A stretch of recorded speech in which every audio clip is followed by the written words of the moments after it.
Hi hello namaste welcome to my channel Geeta Pradeep diaries. నాకైతే మరమరాలను చూడగానే ఫస్ట్ గుర్తొచ్చేవి రెండు. ఒకటి మరమరాల మిక్చర్, రెండు వగ్గాని. ఇప్పుడైతే బ్రేక్ఫాస్ట్కి వగ్గాని చేసుకుందామా. ముందుగా ఒక బౌల్లో వాటర్ తీసుకుని ఒక 2 పెద్ద కప్స్తో మరమరాలను వాటర్లోకి యాడ్ చేసి 2 నుంచి 3 నిమిషాలు కలుపుతూ నానబెట్టుకోవాలి. నెక్స్ట్ వీటిని గట్టిగా పిండుకొని పక్కన పెట్టుకోవాలి. ఇప్పుడైతే వగ్గాని ప్రిపేర్ చేసుకోవడానికి కావాల్సిన ఐటమ్స్: ఒక ఉల్లిపాయ, 2 పచ్చిమిర్చి, 2 టమాటాలు, కొంచెం కరివేపాకు, కొద్దిగా కొత్తిమీర, ఇంకా పోపు దినుసులు, అలానే పుట్నాల పౌడర్ కూడా.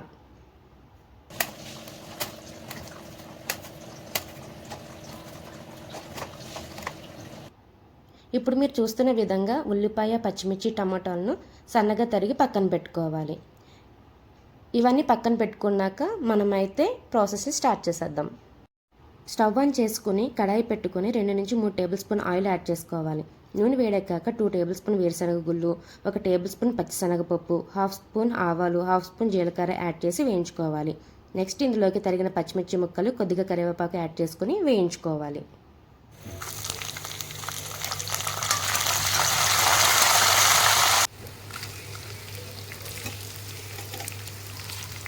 ఇప్పుడు సన్నగా తరిగిన ఉల్లిపాయ ముక్కలు యాడ్ చేసి ఫ్రై చేసుకోవాలి.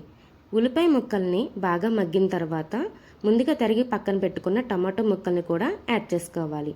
ఇప్పుడు ఇందులోకి కొద్దిగా పసుపు, అలానే కొద్దిగా సాల్ట్ యాడ్ చేసుకొని టమాటో ముక్కల్ని బాగా కలుపుకొని మూత పెట్టుకుని బాగా మగ్గనివ్వాలి.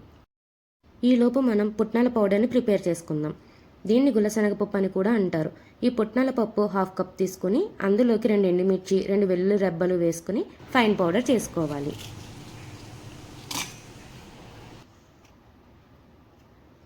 మనం చేసుకున్న ఈ ఫైన్ పౌడర్ని ఒక బౌల్లోకి తీసుకుని పక్కన పెట్టుకుందాం.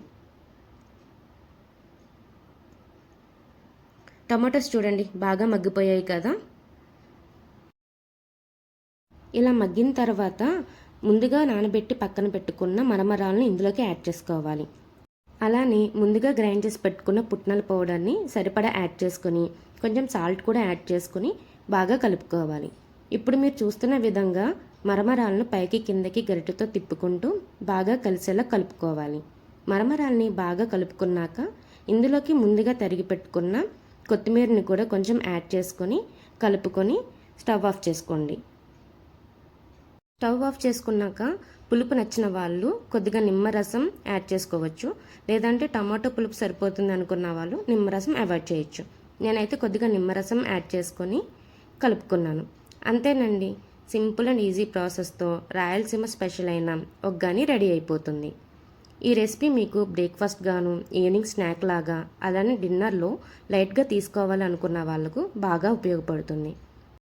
ఈ రెసిపీ ఎప్పుడు ట్రై చేయని వాళ్ళు తప్పకుండా ట్రై చేయండి, మీకు తప్పకుండా నచ్చుతుంది. బయట రెస్టారెంట్స్లో అయితే వగ్గానికి కాంబినేషన్గా మిర్చి బజ్జీ లేదా అలసంద వడలు ఇస్తారు. బట్ బెస్ట్ కాంబినేషన్ వచ్చి మిర్చి బజ్జీ. మొదటిసారిగా నేను వగ్గానిని టేస్ట్ చేసినప్పుడు నాకు చాలా బాగా నచ్చిందండి.